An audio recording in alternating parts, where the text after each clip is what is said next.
In the UK, where the COVID-19 Partygate investigation in London has moved up a gear, with the London Metropolitan Police saying they've started interviewing key witnesses as part of their investigation into gatherings in and around Downing Street during coronavirus lockdown restrictions.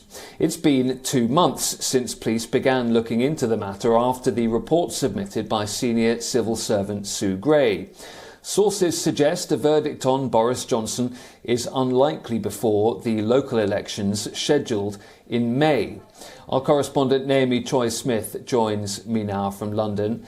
Naomi, what are police telling us exactly about where they've got to in their investigations so far?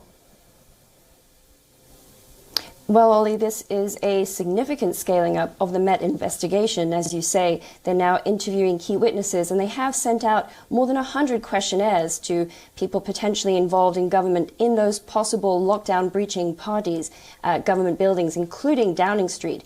Now, what they haven't done so far, they've said, they haven't issued any fixed penalty notices yet, which are essentially fines. And we do understand that the Prime Minister himself, Boris Johnson, has not been interviewed as things stand today. But it still is extraordinary, if we just go back a moment, that a sitting British Prime Minister is the subject of an active police investigation. This is an investigation into about 12 potentially lockdown-breaching parties, at least 3 of which the British Prime Minister is alleged to have attended, up to about 6 that he may have attended himself. So the investigation is moving apace, perhaps not as fast as some critics would like. You mentioned it's been nearly 2 months since it began, but this is definitely a scaling up of that. It's a big step forward, and this will be time-consuming as the police have to cross-reference the questionnaires and the stories of people they interview. So certainly not wrapping up anytime soon, but the next phase forward. OK, but what are the government saying about the investigation, which is obviously hanging over Downing Street while Boris Johnson tries to focus on Ukraine?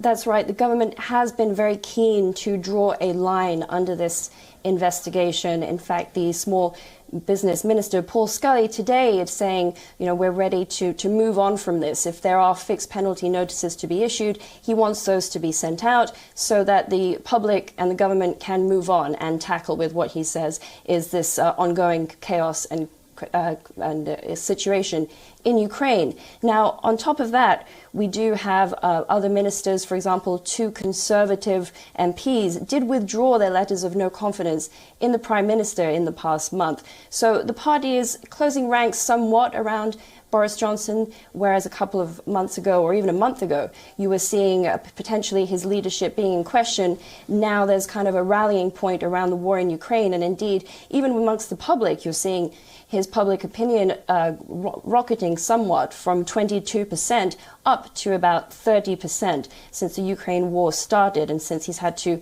lead the country in these efforts. Well, on that note, Naomi, Boris Johnson, we're told, wants to visit Kiev. Is that at all realistic?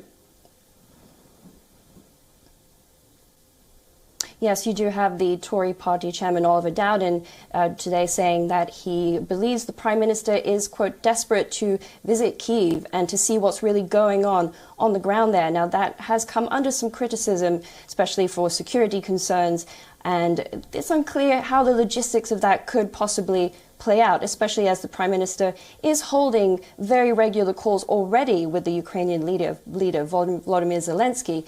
It's questionable in terms of what more this could achieve, especially after the leaders of the Czech Republic, Poland and Slovenia took a risky trip by train into Ukraine recently, and they were meeting with the leaders there. So the logistics remain to be seen, and there's plenty of security concerns and other questions surrounding that kind of trip at this stage. OK, Naomi, thank you. That's Naomi Choi-Smith reporting from London.